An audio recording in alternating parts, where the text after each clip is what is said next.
নির্বাচনে প্রার্থীদের dope test বাধ্যতামূলক। ডোপ টেস্ট বলতে বোঝায় শরীরের ভেতরে কোনো নিষিদ্ধ মাদক বা উত্তেজক পদার্থ আছে কিনা তা পরীক্ষা করার প্রক্রিয়া।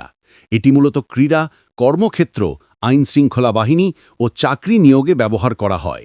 এবার এই প্রক্রিয়াটি প্রয়োগ হতে যাবে যকসু নির্বাচনে। জগন্নাথ বিশ্ববিদ্যালয় জবির কেন্দ্রীয় শিক্ষার্থী সংসদ যকসু ও হল সংসদ নির্বাচনে প্রার্থীদের ডোপ টেস্ট করার সিদ্ধান্ত নিয়েছে নির্বাচন কমিশন। প্রকাশিত খসড়া আচরণবিধিতে বলা হয়েছে, প্রত্যেক প্রার্থীর মাদকাসক্তির বিষয়টি পরীক্ষা করা হবে এবং টেস্টে পজিটিভ বা অনুপস্থিত থাকলে তার প্রার্থিতা স্বয়ংক্রিয়ভাবে বাতিল বলে গণ্য হবে। নির্বাচন কমিশনের খসড়া আচরণবিধির ডপ টেস্ট ও প্রার্থিতা বাতিল ধারায় বলা হয়েছে, কমিশন প্রত্যেক প্রার্থীর মাদকাসক্তির বিষয়টি পরীক্ষা করবে।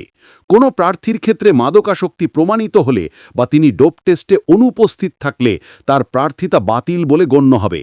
এছাড়াও কোনো শিক্ষার্থী যদি ফৌজদারি, আর্থিক, শৃঙ্খলাভঙ্গ বা যৌন অপরাধে শাস্তিপ্রাপ্ত হন, তাহলে তিনি ভোটাধিকার ও প্রার্থী হওয়ার যোগ্যতা হারাবেন।